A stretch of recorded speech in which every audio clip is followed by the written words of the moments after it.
Hello hi ನಮಸ್ಕಾರ ಸ್ನೇಹಿತರೆ, government job YouTube ಚಾನಲ್ಗೆ ಸ್ವಾಗತ. ಇದು ಒಂದು ನಮ್ಮ ವೆಬ್ಸೈಟ್ job.namaskara.india.com.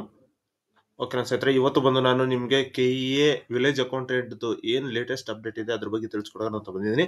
ಇಲ್ಲಿ ಬಂದು ನೀವು KEA ಅಂತ ಸರ್ಚ್ ಮಾಡಿದ್ರೆ ಸಾಕು ಸಿಗುತ್ತೆ ಸ್ನೇಹಿತರೆ. ಓಕೆನಾ, ಇಲ್ಲ ವಿಲೇಜ್ ಅಕೌಂಟೆಂಟ್ ಅಂತ ಸರ್ಚ್ ಮಾಡಿದ್ರೆ ಸಾಕು, VA ಅಂತ ಸರ್ಚ್ ಮಾಡಿದ್ರೆ ಸಾಕು ಸಿಗುತ್ತೆ ಸ್ನೇಹಿತರೆ. ಓಕೆನಾ, ಇಲ್ಲಿ ಬಂದು ನೋಡಿ, village accountant compulsory exam, Kannada exam ಮಾಡ್ಲೇಬೇಕಾ, ಆಲ್ ಟಿಕೆಟ್ ಯಾವಾಗ ಬಿಡ್ತಾರೆ, ಎಕ್ಸಾಮ್ ಪೋಸ್ಟ್ಪೋನ್ ಆಗಿದೆಯಾ ಅಥವಾ ಏನು ಇದ್ರದ್ದು ಲೇಟೆಸ್ಟ್ ಅಪ್ಡೇಟು ಅಂತ ಹೇಳ್ಬಿಟ್ಟು ತಿಳಿಸ್ಕೊಡಕ್ ಬಂದಿದ್ದೀನಿ ಸ್ನೇಹಿತರೆ. ಓಕೆನಾ, ನೋಡಿ, village accountant important date, eligibility ಮತ್ತೆ ಏನೇನಿತ್ತು ಎಲ್ಲದ್ರ ಬಗ್ಗೆ ಹೇಳ್ಕೊಡ್ತಿದ್ದೀನಿ. 1000 ಪೋಸ್ಟ್ ನ ಕರೆದಿದ್ರು ಸ್ನೇಹಿತರೆ. ಇದ್ರದ್ದು 1000 ಪೋಸ್ಟ್ ಕರೆದಿದ್ರು. ಇದ್ರದ್ದು ಇವಾಗ ರೀ ಅಪ್ಲೈ ಸ್ಟಾರ್ಟ್ ಆಗಿದೆ ಸ್ನೇಹಿತರೆ. ರೀ ಅಪ್ಲೈ ಏನಕ್ಕೆ ಸ್ಟಾರ್ಟ್ ಆಗಿದೆ ಏನು ಅಂತ ಹೇಳಿದ್ರೆ ಅದನ್ನ ಮುಂದೆ ತಿಳಿಸ್ಕೊಡ್ತೀನಿ. ಓಕೆನಾ, ಇದ್ರದ್ದು ಸ್ಟಾರ್ಟಿಂಗ್ ಡೇಟ್ ಬಂದು 19 ಸೆಪ್ಟೆಂಬರ್ 2024 ಹಿಡಿದು 28 ಸೆಪ್ಟೆಂಬರ್ 2024 ಇದೆ ಸ್ನೇಹಿತರೆ. ಓಕೆನಾ, ಪೇಮೆಂಟ್ ಡೇಟ್ ಬಂದು 29 ಸೆಪ್ಟೆಂಬರ್ 2024 ಇದೆ ಸ್ನೇಹಿತರೆ. ಓಕೆನಾ, ಇದ್ರದ್ದು ಕಂಪಲ್ಸರಿ ಎಕ್ಸಾಮ್ ಬಂದ್ಬಿಟ್ಟು 29ನೇ ತಾರೀಕು ಇದ್ದೇ ಇರುತ್ತೆ. 29ನೇ ತಾರೀಕು 10:30 12:30 ಇದ್ದೇ ಇರುತ್ತೆ ಸ್ನೇಹಿತರೆ. ಇದರಲ್ಲಿ ಯಾವುದೇ ರೀತಿಯ ಚೇಂಜಸ್ ಇಲ್ಲ. ಎಕ್ಸಾಮ್ ನಡೆಯುತ್ತೆ ಕನ್ನಡ ಎಕ್ಸಾಮ್. ಓಕೆನಾ, ಇವಾಗ ಅಪ್ಲೈ ಮಾಡೋರಿಗೆ ಬೇರೆ ದಿನ ಕೊಡ್ತಾರೆ ಸ್ನೇಹಿತರೆ. ಓಕೆನಾ, ಆಮೇಲೆ paper first paper second paper ಯಾವಾಗ ಇರುತ್ತೆ, ರಿವೈಸ್ಡ್ ಎಕ್ಸಾಮ್ ಡೇಟ್ ಏನು ಅಂತಂದ್ರೆ 27 ಅಕ್ಟೋಬರ್ಗೆ ಎಕ್ಸಾಮ್ ಇರುತ್ತೆ ಸ್ನೇಹಿತರೆ. 27 ಅಕ್ಟೋಬರ್ಗೆ ಫಸ್ಟ್ ಪೇಪರ್ ಇರುತ್ತೆ. ಸೇಮ್ ಜನರಲ್ ನಾಲೆಜ್ ಅದೆಲ್ಲ ಏನಿದೆ ಅದ್ರ ಬಗ್ಗೆ 10:30 ಇಂದ ಹಿಡಿದು 12:30 ಇರುತ್ತೆ. ಅದಾದ ಸೆಕೆಂಡ್ ಪೇಪರ್ ಬಂದು 2:30 AM ಇಂದ ಹಿಡಿದು 4:30 ವರೆಗೂ ಇದೆ. 2:30 PM ಇಂದ ಹಿಡಿದು 4:30 PM ವರೆಗೂ ಇದೆ ಸ್ನೇಹಿತರೆ. ಅದೇ 27ನೇ ತಾರೀಕು ಇರುತ್ತೆ. ಒಂದೇ ದಿನ 2 ಪೇಪರ್ ಇರುತ್ತೆ, ಬೆಳಗ್ಗೆ ಮತ್ತೆ ಮಧ್ಯಾಹ್ನ. ಒಂದೇ ಸೆಂಟ್ರಲ್ ಇರುತ್ತೆ, ಒಂದೇ ಶಿಫ್ಟ್ ಮಾತ್ರ ಚೇಂಜ್ ಅಷ್ಟೇ. ಓಕೆನಾ, ಇದು ಆದ ನಂತರ ನೀವು ಎಲಿಜಿಬಿಲಿಟಿ ಏನು ಇವಾಗ ಅಪ್ಲೈ ಮಾಡಬೇಕು ಅಂತ ಅಂದ್ರೆ ನೋಡಿ, 28ನೇ ತಾರೀಕುವರೆಗೂ ಲಾಸ್ಟ್ ಡೇಟ್ ಇದೆ. ಇವಾಗ ಅಪ್ಲೈ ಮಾಡಬೇಕು ಅಂತ ಆದ್ರೆ PUC ಆಗಿರ್ಬೇಕು. Age limit 18 to 35, 2A 2B 3 ಅವರಿಗೆ 38 ಮತ್ತೆ SC/ST ಕ್ಯಾಟಗರಿ 1 ಗೆ 40 ಕೊಟ್ಟಿದ್ದಾರೆ ಸರ್. ಓಕೆನಾ, ಎಲ್ಲರೂ ಕೂಡ ಅಪ್ಲೈ ಮಾಡಬಹುದು. ಫೀಸ್ ಸ್ಟ್ರಕ್ಚರ್ ಏನು ಅಂತ ಅಂದ್ರೆ ಜನರಲ್ 2A 2B 3B ಅವರಿಗೆ 750, SC/ST ಕ್ಯಾಟಗರಿ 1 ಗೆ 500 ಆನ್ಲೈನ್ ಮುಖಾಂತರನೇ ಪೇಮೆಂಟ್ ಮಾಡ್ಬೇಕಾಗಿರುತ್ತೆ. 29th ಒಳಗಡೆ ಪೇಮೆಂಟ್ ಮಾಡಬೇಕು. ಓಕೆನಾ ಸ್ನೇಹಿತರೆ, ಅದಾದ ನಂತರ ವೇಕೆನ್ಸಿ 1000 ವೇಕೆನ್ಸಿ ಕರೆದಿದ್ದಾರೆ. ಡಿಸ್ಟಿಕ್ ವೈಸ್ ಕೂಡ ಡೀಟೇಲ್ ಆಗಿ ಕೊಟ್ಟಿದ್ದೀನಿ ಸ್ನೇಹಿತರೆ. ಇಲ್ಲಿ ನೋಡಿ, ಇಲ್ಲಿ ಸ್ವಲ್ಪ ಮೇನ್ ಆಗಿರೋದನ್ನ ಮಾತ್ರ ನಾನು ಅಪ್ಲೋಡ್ ಮಾಡಿದ್ದು. ಇನ್ ಮಿಕ್ಕಿರುವಂತಹ ಎಲ್ಲಾ ಡಿಸ್ಟಿಕ್ ಬಗ್ಗೆ ಫುಲ್ ಡೀಟೇಲ್ ಆಗಿರುವಂತಹ ನೋಟಿಫಿಕೇಶನ್ ನಾನು ಇದೇ ಲಿಂಕ್ ಕೊಟ್ಟಿರ್ತೀನಿ, ಚೆಕ್ ಮಾಡ್ಕೊಳ್ಳಿ. ಬೆಂಗಳೂರು ಅರ್ಬನ್ ಅಲ್ಲಿ 32 ಪೋಸ್ಟ್ ನ ಕರೆದಿದ್ದಾರೆ. ಬೆಂಗಳೂರು ರೂರಲ್ ಅಲ್ಲಿ 34, ತುಮಕೂರಲ್ಲಿ 73, ಮೈಸೂರಲ್ಲಿ 66, ಕಲಬುರಗಿಯಲ್ಲಿ 67 ಸ್ನೇಹಿತರೆ. ಇನ್ ಮಿಕ್ಕಿರುವಂತದ್ದನ್ನ ಇಲ್ಲಿ ಕೆಳಗಡೆ ಕೊಟ್ಟಿರ್ತೀನಿ. ಯಾವ ರೀತಿ ಅಪ್ಲೈ ಮಾಡ್ಬೇಕು ಅಂತಂದ್ರೆ KEA ವೆಬ್ಸೈಟ್ ಹೋಗ್ಬಿಟ್ಟು ನೀವು VAO ಅಂತ ಹೇಳ್ಬಿಟ್ಟು ರಿಕ್ರೂಟ್ಮೆಂಟ್ ಸೆಕ್ಷನ್ ಅಲ್ಲಿ ನೀವು ಸರ್ಚ್ ಮಾಡಿದ್ರೆ, ಅಥವಾ ವಿಲೇಜ್ ಅಡ್ಮಿನಿಸ್ಟ್ರೇಟರ್ ಆಫೀಸರ್ ಅಂತ ಸರ್ಚ್ ಮಾಡಿದ್ರೆ ಸಾಕು ಸಿಗುತ್ತೆ ಸ್ನೇಹಿತರೆ. ಅದಾದ ನಂತರ ಅದ್ರದ್ದು ಅಪ್ಲಿಕೇಶನ್ ಫಾರ್ಮ್ ನ ಫಿಲ್ ಅಪ್ ಮಾಡಬೇಕು. ಆಮೇಲೆ ಎಲ್ಲಾ ಡಾಕ್ಯುಮೆಂಟ್ ನ ನೀವು ಸ್ಕ್ಯಾನ್ ಮಾಡ್ಕೊಂಡು ಇಟ್ಕೊಂಡಿದ್ರೆ ಒಳ್ಳೇದು. ಅದಾದ ನಂತರ ಅಪ್ಲಿಕೇಶನ್ ಫೀಸ್ ನ ಪೇ ಮಾಡಬೇಕು. ಅದಾದ ನಂತರ ಸಬ್ಮಿಷನ್ ಕೊಡಬೇಕು ಸ್ನೇಹಿತರೆ. ಓಕೆನಾ, ಸೆಲೆಕ್ಷನ್ ಪ್ರೋಸೆಸ್ ಯಾವ ರೀತಿ ಅಂತಂದ್ರೆ 2 ಎಕ್ಸಾಮ್ ಇರುತ್ತೆ. ಫಸ್ಟ್ ಕನ್ನಡ ಎಕ್ಸಾಮ್ ಬರೀಬೇಕು, ಅದಾದ ನಂತರ 2 ಎಕ್ಸಾಮ್.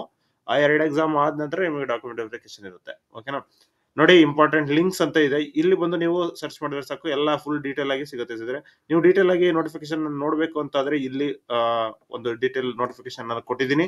ಈ ಒಂದು ನೋಟಿಫಿಕೇಶನ್ ನೀವು ಓದಬಹುದಾಗಿರುತ್ತೆ. ಓಕೆನಾ, ಈ ಒಂದು ಫುಲ್ ಎಕ್ಸ್ಪ್ಲನೇಷನ್ ಮಾಡಿರುವಂತಹ ವಿಡಿಯೋ ಈಗಾಗಲೇ ನಮ್ಮ ಯೂಟ್ಯೂಬ್ ಚಾನಲ್ ಅಲ್ಲಿ ಇದೆ. ಅದ್ರದ್ದು ಲಿಂಕ್ ಕೂಡ ನಾವು ಡಿಸ್ಕ್ರಿಪ್ಷನ್ ಕೊಟ್ಟಿರ್ತೀನಿ, ಚೆಕ್ ಮಾಡ್ಕೊಳ್ಳಿ. ಇಲ್ಲಿ ಏನಕ್ಕೆ ಅದನ್ನ ಹೇಳ್ತಾ ಇಲ್ಲ ಅಂತಂದ್ರೆ, ಈಗಾಗಲೇ ಈ ಒಂದು ವಿಡಿಯೋ ಜಾಸ್ತಿ ದೊಡ್ಡದಾಗಬಾರ್ದು ಅನ್ನೋ ಕಾರಣಕ್ಕೋಸ್ಕರ ನಾನು ಅದನ್ನ ಹೇಳ್ತಾ ಇಲ್ಲ. ಓಕೆನಾ, ಡಿಸ್ಟಿಕ್ ವೈಸ್ ನಿಮಗೆ ವೇಕೆನ್ಸಿ ಬೇಕು ಅಂತಂದ್ರೆ ಇಲ್ಲಿದೆ ನೋಡಿ, ಕ್ಲಿಕ್ ಹಿಯರ್ ಅಂತ ಹೇಳ್ಬಿಟ್ಟು ಕ್ಲಿಕ್ ಮಾಡಿದ್ರೆ ಸಾಕು. ಫುಲ್ ಡೀಟೇಲ್ ಆಗಿ ನಿಮಗೆ ಯಾವ್ಯಾವ ಡಿಸ್ಟಿಕ್ ಗೆ ಎಷ್ಟೆಷ್ಟು, ಯಾವ್ಯಾವ ಗ್ರಾಮ ಅಂಗವಿಕಲರು ಅಭ್ಯರ್ಥಿಗಳು ಯಾರ್ಯಾರು ಅಪ್ಲೈ ಮಾಡಬಹುದು ಅನ್ನೋದ್ರ ಬಗ್ಗೆ ತಿಳಿಸ್ಕೊಟ್ಟಿದ್ದೀರಿ. ಓಕೆನಾ, ಅಂಗವಿಕಲರಲ್ಲಿ ಬೋತ್ ಆರ್ಮ್ ಬೋತ್ ಲೆಗ್, ಮತ್ತೆ 1 ಲೆಗ್ 1 ಆರ್ಮ್, ಮತ್ತೆ ಈ ರೀತಿ ಇರುವಂತವ್ರು ಅಪ್ಲೈ ಮಾಡಬಹುದಾಗಿರುತ್ತೆ. ಆದ್ರೆ ಬ್ಲೈಂಡ್ಸ್ ಗೆ ಅಪ್ಲೈ ಮಾಡೋದಕ್ಕೆ ಇಲ್ಲ ಸ್ನೇಹಿತರೆ ಇದು. ಓಕೆನಾ, ಬ್ಲೈಂಡ್ಸ್ ಗೆ ಅಪ್ಲೈ ಮಾಡೋದಕ್ಕಿಲ್ಲ. ಲೋ ವಿಷನ್ ಇರೋರಿಗೆ ಕೂಡ ಅಪ್ಲೈ ಮಾಡೋದಕ್ಕೆ ಆಗಲ್ಲ. ಓಕೆನಾ, ಎಲ್ಲ ಫುಲ್ ಪ್ರತಿ ಮಂಡ್ಯ ನೋಡಿ, ಮೈಸೂರು, ಹಾಸನ, ಮಂಗಳೂರು, ಚಿಕ್ಕಮಂಗ್ಳೂರು, ಕೊಡಗು, ಉಡುಪಿ, ದಕ್ಷಿಣ ಕನ್ನಡ, ಬೆಳಗಾವಿ, ವಿಜಯಪುರ, ಆಮೇಲೆ ಬಾಗಲಕೋಟೆ, ಧಾರವಾಡ, ಇದೆಲ್ಲದ್ರ ಬಗ್ಗೆ ಎಲ್ಲಾ ಡಿಸ್ಟಿಕ್, ನಮ್ಮ ಕರ್ನಾಟಕದ ಯಾವ್ಯಾವ ಡಿಸ್ಟಿಕ್ ಇದೆ ಎಲ್ಲಾ ಡಿಸ್ಟಿಕ್ ಬಗ್ಗೆನೂ ಇಲ್ಲಿ ತೋರಿಸಿದೀನಿ, ನೋಡ್ಕೊಳ್ಳಿ ಸ್ನೇಹಿತರೆ. ಓಕೆನಾ, ಅದಾದ ನಂತರ ನೀವು ಅಪ್ಲೈ ಆನ್ಲೈನ್ ಇಲ್ಲಿ ನೋಡಿ, ಅಪ್ಲೈ ಆನ್ಲೈನ್ 5/3/2024 ಏನ್ ಕೊಟ್ಟಿದ್ರು ಅದರದ್ದು ಲಿಂಕ್ ಇದೆ. ನೀವು ಡೈರೆಕ್ಟ್ ಆಗಿ ಇಲ್ಲಿ ಅಪ್ಲೈ ಮಾಡಬಹುದು. ಇದು ಓಪನ್ ಆಗಿದೆ ಸ್ನೇಹಿತರೆ. ಫಸ್ಟ್ ಇದು ಓಪನ್ ಆಗ್ತಾ ಇರಲಿಲ್ಲ, ಡೈರೆಕ್ಟ್ ಆಗಿ KEA ಹೋಗ್ತಾ ಇತ್ತು. ಸೊ ಇದು ಇವಾಗ ಮತ್ತೆ ಓಪನ್ ಆಗಿದೆ, ನೀವು ಅಪ್ಲೈ ಮಾಡಬಹುದು. ಓಕೆನಾ. ಅದಾನಂತರ ಅಪ್ಲಿಕೇಶನ್ ಫೀ ಮತ್ತೆ ಫೀ ಸ್ಟೇಟಸ್ ಲಿಂಕ್ ಇದನ್ನ ಚೆಕ್ ಮಾಡ್ಬೇಕು ಅಂದ್ರೆ ಡೈರೆಕ್ಟ್ ಆಗಿ ಇಲ್ಲಿ ಬಂದು ಕ್ಲಿಕ್ ಮಾಡಿದ್ರೆ ನೀವು ನಿಮ್ಮ application number, date of birth, ಇದು ಕ್ಯಾಪ್ಚಾ ಒಂದು ಅಪ್ಲೈ ಮಾಡಿ ಸರ್ಚ್ ಹೊಡೆದ್ರೆ ನಿಮ್ಗೆ ಏನು ಫೀ ಪೇಮೆಂಟ್ ಏನ್ ಆಗಿದೆಯಾ ಇಲ್ವಾ ಅಂತ ಹೇಳ್ಬಿಟ್ಟು ಗೊತ್ತಾಗುತ್ತೆ. KEA VA payment confirmation list 2024 ಈ ಒಂದು ವೆಬ್ಸೈಟ್ ನೋಡ್ಕೊಳ್ಳಿ ಸ್ನೇಹಿತರೆ. ಓಕೆನಾ. ಅದಾನಂತರ ಅಪ್ಲೈ ನೋಟಿಫಿಕೇಶನ್ ಕೊಟ್ಟಿದ್ದಾನೆ ನೋಡಿ. ಅಪ್ಲೈ ನೋಟಿಫಿಕೇಶನ್ ನಿಮ್ಗೆ ಫುಲ್ ಡೀಟೇಲ್ ಆಗಿ ಹೇಳ್ಕೊಡ್ತೀವಿ ಏನು ಅಂತ ನೋಡಿ. ಕರ್ನಾಟಕ ಸರ್ಕಾರ ಆದೇಶ ಸಂಖ್ಯೆ 166 ಸೇನೆ 24 ನೋಡಿ 10/9/2020 ರಾಜ್ಯ ಸಿವಿಲ್ ಸೇವೆಗಳಲ್ಲಿ ವಿವಿಧ ಇಲಾಖೆ ಗ್ರೂಪ್ ಸಿ ಮತ್ತು ಗ್ರೂಪ್ ಬಿ ಹುದ್ದೆಗಳಿಗೆ ನೇರ ನೇಮಕಾತಿ ಮೂಲಕ ಭರ್ತಿ ಮಾಡಲು ಈಗಾಗಲೇ ಹೊರಡಿಸಿದ ಅಧಿಸೂಚನೆ ಎಲ್ಲಾ ಪ್ರವರ್ಗಗಳು ಅಭ್ಯರ್ಥಿಗಳಿಗೆ ಒಂದು ಬಾರಿಗೆ ಅನ್ವಯವಾಗುವಂತ ಗರಿಷ್ಠ ವಯೋಮಿತಿ 3 ವರ್ಷಗಳ ಸಡಿಲಿಕೆ ನೀಡಲಾಗಿದೆ. ಅಂದ್ರೆ 3 ವರ್ಷ ಇನ್ನು ಕಮ್ಮಿ ಕೊಟ್ಟಿದ್ದಾರೆ, ಅಂದ್ರೆ ಹೆಚ್ಚಿಗೆ ಕೊಟ್ಟಿದ್ದಾರೆ. ಇನ್ನು 3 ವರ್ಷಕ್ಕೆ ಹೆಚ್ಚಿಗೆ ಇರೋರು ಕೂಡ ಇದನ್ನ ಅಪ್ಲೈ ಮಾಡಬಹುದು ಅಂತ ಹೇಳ್ಬಿಟ್ಟು ಕೊಟ್ಟಿರೋದು ಸ್ನೇಹಿತರೆ.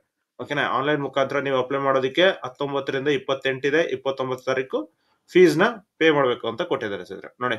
ಅದರಂತೆ ಕರ್ನಾಟಕದ ಕಂದಾಯ ಇಲಾಖೆ ಗ್ರಾಮಾಡಳಿತ ಅಧಿಕಾರಿ ಹುದ್ದೆಗೆ ನೇರ ನೇಮಕಾತಿ ಸಂಬಂಧಿಸಿದ ಕರ್ನಾಟಕ ಪರೀಕ್ಷಾ ಪ್ರಾಧಿಕಾರ ದಿನಾಂಕ 20/2/2020 ವಿವರವಾದ ಅಧಿಸೂಚನೆಯನ್ನು ಪ್ರಕಟಿಸಿ 5/4/2024 ಅರ್ಜಿ ಸಲ್ಲಿಸಲು ಅವಕಾಶ ನೀಡಲಾಗಿತ್ತು ಮತ್ತು ದಿನಾಂಕ 22/5/2020 ವರೆಗೆ ಶುಲ್ಕ ಪಾವತಿಸಲು ಅವಕಾಶ ನೀಡಲಾಗಿತ್ತು. ಸರ್ಕಾರ ಆದೇಶದಂತೆ ವಯೋಮಿತಿ ಸಡಿಲಿಕೆಯಿಂದ ಹೊಸದಾಗಿ ಅರ್ಜಿ ಸಲ್ಲಿಸಲು ನಿಗದಿಗೊಳಿಸಿದ ವೇಳಾಪಟ್ಟಿಯಲ್ಲಿ ಈ ಕೆಳಗಿನಂತೆ. ಓಕೆನಾ. ಇದು ಏನು ಅಂತಂದ್ರೆ ಇವಾಗ ಈ ಏಜ್ ಲಿಮಿಟ್ ಏನಿದೆ, ಏಜ್ ಲಿಮಿಟ್ 18 to 40 ವರೆಗೂ ಇದೆ, SC/ST ವರೆಗೂ 40 ವರೆಗೂ ಇದೆ. ಸೊ ಇದನ್ನ ನೀವು ಅಪ್ಲೈ ಮಾಡಬಹುದು. 3 ವರ್ಷ ಸಡಿಲಿಕೆ ಕೊಟ್ಟಿದ್ರೆ 32 ಇತ್ತು ಫಸ್ಟ್, 35 ಆಯ್ತು, ಇಲ್ಲಿ 35 ಇದು 38 ಆಯ್ತು. ಓಕೆನಾ. ಈ ರೀತಿ 37 ಇದ್ದಿದ್ದು 40 ಆಗಿದೆ. ಓಕೆನಾ. ಈ ರೀತಿ ಇದ್ದಂತದ್ದು ನೀವು ಅಪ್ಲೈ ಮಾಡಬಹುದು. ಇದನ್ನ ನೀವು ಚೆಕ್ ಮಾಡ್ಕೊಳ್ಳಿ. ಮತ್ತೆ ರಿವೈಸ್ಡ್ ಎಕ್ಸಾಮ್ ಡೇಟ್ ಏನಿದೆ ನೋಡಿ, ಎಕ್ಸಾಮ್ ಡೇಟ್ ನಿಮ್ಗೆ ಫುಲ್ ಡೀಟೇಲ್ ಆಗಿ ಇಲ್ಲಿದೆ ನೋಡಿ. ಎಕ್ಸಾಮ್ ಡೇಟ್ ಪೊಲೀಸ್ ಇಲಾಖೆದು PSI ಇದು ಏನಿತ್ತು ಅದು 3/10/2024 ಗುರುವಾರ ಕರೆದಿದ್ದಾರೆ. ಓಕೆನಾ. 2 ಪತ್ರಿಕೆಗಳು ಬರಿಬೇಕಾಗಿರುತ್ತೆ. ಕಂದಾಯ ಇಲಾಖೆ ಗ್ರಾಮಾಂತರ ಆಡಳಿತ GTTCಯ ವಿವಿಧ ಹುದ್ದೆಗಳಿಗೆ 29/9/2024 ಭಾನುವಾರದಂದು 10:30 ರಿಂದ 12:30 ಕನ್ನಡ ಕಡ್ಡಾಯ ಪರೀಕ್ಷೆ ಇದ್ದೇ ಇರುತ್ತೆ ಸಿದ್ರೆ. ಓಕೆನಾ. ಈ ಪರೀಕ್ಷೆ ಹಾಜರಾಗಿ ಅರ್ಹತೆಗೊಳಿಸಿದ್ದಲ್ಲಿ ಮಾತ್ರ ಮುಖ್ಯ ಪರೀಕ್ಷೆ ಬರೆಯಲು ಅವಕಾಶ ನೀಡಲಾಗುವುದು. ಈ ಒಂದು ಪರೀಕ್ಷೆಯಲ್ಲಿ ಪಾಸ್ ಆದ್ರೆ ಮಾತ್ರ ಈ ಪರೀಕ್ಷೆ ನೀವು ಬರೆಯಕ್ಕಾಗೋದು. ಓಕೆನಾ. ಇದು 26/10/2024 ಶನಿವಾರ 2:30 ಹಿಡಿದು 4:30 ಕನ್ನಡ ಕಡ್ಡಾಯ ಪರೀಕ್ಷೆ ವಯೋಮಿತಿ ಸಡಿಲಿಕೆಯಿಂದ ಹೊಸದಾಗಿ ಅರ್ಜಿ ಸಲ್ಲಿಸಿದ ಅಭ್ಯರ್ಥಿಗಳಿಗೆ ಮಾತ್ರ ನೋಡಿ. ಇದು ಫಸ್ಟ್ ಅಪ್ಲೈ ಮಾಡಿದವ್ರಿಗೆ. ಓಕೆನಾ. ಫಸ್ಟ್ ಅಪ್ಲೈ ಮಾಡಿದವರು 29ನೇ ತಾರೀಕು ನೀವು ಎಕ್ಸಾಮ್ ಬರೀಬೇಕು. ಈಗ 29ರವರೆಗೂ ಏನ್ ಲಾಸ್ಟ್ ಡೇಟ್ ಇದೆ, 28ರವರೆಗೂ ಲಾಸ್ಟ್ ಡೇಟ್ ಏನಿದೆ, ಅವ್ರು 26ನೇ ತಾರೀಕು 10ನೇ ತಿಂಗಳಿಗೆ ಬರಿಬೇಕಾಗಿರುತ್ತೆ ಕನ್ನಡ ಪರೀಕ್ಷೆ. ಇದು ತುಂಬಾ ಒಳ್ಳೆ ಅವಕಾಶ ಸ್ನೇಹಿತರೆ. ನೀವು ಅಪ್ಲೈ ಮಾಡ್ಲೇಬೇಕು. ಅಪ್ಲೈ ಮಾಡಿದ್ರೆ ನಿಮ್ಗೆ ತುಂಬಾ ಹೆಲ್ಪ್ಫುಲ್ ಆಗುತ್ತೆ. ಓಕೆನಾ. PUC ಮೇಲೆ ಕರೆದಿರೋದಂತದಿಂದ ನೀವು ಏಜ್ ಲಿಮಿಟ್ ನ ಚೆಕ್ ಮಾಡ್ಕೊಳ್ಳಿ. ಏಜ್ ಲಿಮಿಟ್ ನಿಮ್ಗೆ ಸಿಗುತ್ತೆ. 3 ವರ್ಷ ಸಡಿಲಿಕೆ ಕೊಟ್ಟಿದ್ದಾರೆ. ಸೊ ಅದರಿಂದ ನೀವು ಅಪ್ಲೈ ಮಾಡಿದ್ರೆ ಇವಾಗ 26ನೇ ತಾರೀಕು ಒಳಗಡೆ ಅಪ್ಲೈ ಮಾಡಬಹುದು. ಅಪ್ಲೈ ಲಿಂಕ್ ನಾನು ಡಿಸ್ಕ್ರಿಪ್ಷನ್ ಅಲ್ಲಿ ಕೊಟ್ಟಿರ್ತೀನಿ, ಚೆಕ್ ಮಾಡ್ಕೊಳ್ಳಿ. ಅಥವಾ ಗೂಗಲ್ ಅಲ್ಲಿ ಹೋಗಿ ನೀವು job.namaskaraindia.com ಅಂತ ಸರ್ಚ್ ಮಾಡಿದ್ರೆ ಸಾಕು, ನಮ್ಮ ವೆಬ್ಸೈಟ್ ಸಿಗುತ್ತೆ. ಅದರಲ್ಲಿ ನೀವು ಬಂದು ಫುಲ್ ಡೀಟೇಲ್ ಆಗಿ ಇರುವಂತಹ ಎಲ್ಲಾ ನೋಟಿಫಿಕೇಶನ್ ನೀವು ಚೆಕ್ ಮಾಡ್ಕೊಂಡು ನೀವು ಅರ್ಹರಿದ್ರೆ ಅದನ್ನ ಅಪ್ಲೈ ಮಾಡಿ ಸ್ನೇಹಿತರೆ. ಓಕೆನಾ. ಹಾಗೆ ಕಂದಾಯ ಇಲಾಖೆ ಗ್ರಾಮಾಂತರ ಆಡಳಿತ ಇದೇನು 27ನೇ ತಾರೀಕಿದೆ, 27/10/2024 ಭಾನುವಾರದಂದು ಪರೀಕ್ಷೆ 1 ಪರೀಕ್ಷೆ 2 ಇದೆ. 10:30 ರಿಂದ 12:30 ಮತ್ತೆ 2:30 ರಿಂದ 4:30. ಇದು ಹಳೇದು. ಅಂದ್ರೆ ಈಗ ಏನು 29ನೇ ತಾರೀಕು ಕನ್ನಡ ಕಡ್ಡಾಯ ಪರೀಕ್ಷೆ ಬರಿತಾ ಇದ್ದಾರೆ ಅವ್ರಿಗೆ ಇದು. ಈ 26/10/2024 ಯಾರು ಕನ್ನಡ ಪರೀಕ್ಷೆ ಬರಿತಾ ಇದಾರೆ ಅವ್ರಿಗೆ ಇನ್ನೂ ಒಂದು ಡೇಟ್ ನ ಬಿಡ್ತಾರೆ ಸ್ನೇಹಿತರೆ. ಅದನ್ನ ನಿಮ್ಗೆ ತಿಳಿಸ್ಕೊಡ್ತೀನಿ. ಹಾಗೆ ಎಕ್ಸಾಮ್ದು ಅಡ್ಮಿಟ್ ಕಾರ್ಡ್ ನ ಅಥವಾ ಹಾಲ್ ಟಿಕೆಟ್ ನ ನೀವು ಡೌನ್ಲೋಡ್ ಮಾಡ್ಕೋಬೇಕು ಅಂದ್ರೆ ಅದನ್ನ ಇನ್ನೂ ಬಿಟ್ಟಿಲ್ಲ. ಅದ್ರದ್ದು ಲಿಂಕ್ ನ ನಾನು ಕೊಡ್ತೀನಿ ಸ್ನೇಹಿತರೆ. ಆ ಲಿಂಕ್ ನ ನೀವು ಸಿಗ್ಬೇಕು ಅಂತಂದ್ರೆ ನಮ್ಮ ಯೂಟ್ಯೂಬ್ ಚಾನಲ್ ನ ಸಬ್ಸ್ಕ್ರೈಬ್ ಮಾಡ್ಕೊಂಡು ಬೆಲ್ ಐಕಾನ್ ಪ್ರೆಸ್ ಮಾಡ್ಕೊಂಡಿದ್ರೆ ನಿಮಗೆ ಅದ್ರ ವಿಡಿಯೋ ಬಿಟ್ಟಿದ ತಕ್ಷಣ ನಿಮಗೆ ಸಿಗುತ್ತೆ ಸ್ನೇಹಿತರೆ. ಹಾಗೆ ನಮ್ಮ ವಾಟ್ಸ್ಆಪ್ ಗ್ರೂಪ್ ಕೂಡ ಇದೆ, ವಾಟ್ಸ್ಆಪ್ ಗ್ರೂಪ್ ಕೂಡ ನೀವು ಜಾಯ್ನ್ ಆಗಬಹುದು. ಅದ್ರಲ್ಲಿ ಕೂಡ ತಿಳಿಸ್ತಾ ಇರ್ತೀವಿ, ಅದನ್ನ ನೀವು ಚೆಕ್ ಮಾಡ್ಕೊಳ್ಳಿ. ಹಾಗೆ ಎಲ್ಲಾ ರೀತಿಯ ಗೌರ್ಮೆಂಟ್ ಜಾಬ್ಸ್ ಲೇಟೆಸ್ಟ್ ಅಪ್ಡೇಟ್ಸ್ ಬಗ್ಗೆ, ರಿಸಲ್ಟ್ಸ್ ಬಗ್ಗೆ, ಅಡ್ಮಿಟ್ ಕಾರ್ಡ್, ಎಕ್ಸಾಮ್ ಡೇಟ್ ಎಲ್ಲಾದ್ರ ಬಗ್ಗೆ ನಾವು ತಿಳಿಸ್ಕೊಡ್ತಾ ಇರ್ತೀವಿ. ಆದಷ್ಟು ನಮ್ಮ ಯೂಟ್ಯೂಬ್ ಚಾನಲ್ ನ ಸಬ್ಸ್ಕ್ರೈಬ್ ಮಾಡ್ಕೊಂಡಿರಿ. ಈ ವಿಡಿಯೋ ಇಷ್ಟ ಆದ್ರೆ ಲೈಕ್ ಮಾಡಿ, ಶೇರ್ ಮಾಡಿ, ಹಾಗೆ ಸಬ್ಸ್ಕ್ರೈಬ್ ಮಾಡ್ಕೊಳ್ಳಿ ಸ್ನೇಹಿತರೆ. ಓಕೆನಾ? ಇನ್ನಷ್ಟು ಏನಾದ್ರೂ ನಿಮ್ಗೆ ಮಾಹಿತಿ ಬೇಕಾದ್ರೆ, ಡೌಟ್ ಇದ್ರೆ ಕಮೆಂಟ್ ಮಾಡಿ. ಕಮೆಂಟ್ ಅಲ್ಲಿ ನಿಮ್ಗೆ ಎಲ್ಲಾ ರೀತಿಯ ಡೀಟೇಲ್ಸ್ ನ ತಿಳಿಸ್ಕೊಡ್ತೀವಿ ಸ್ನೇಹಿತರೆ. ಓಕೆನಾ? ಇದಿಷ್ಟು ಈ ಒಂದು ವಿಡಿಯೋದಲ್ಲಿ ತಿಳಿಸ್ಕೊಡ್ತೀನಿ. ಧನ್ಯವಾದಗಳು.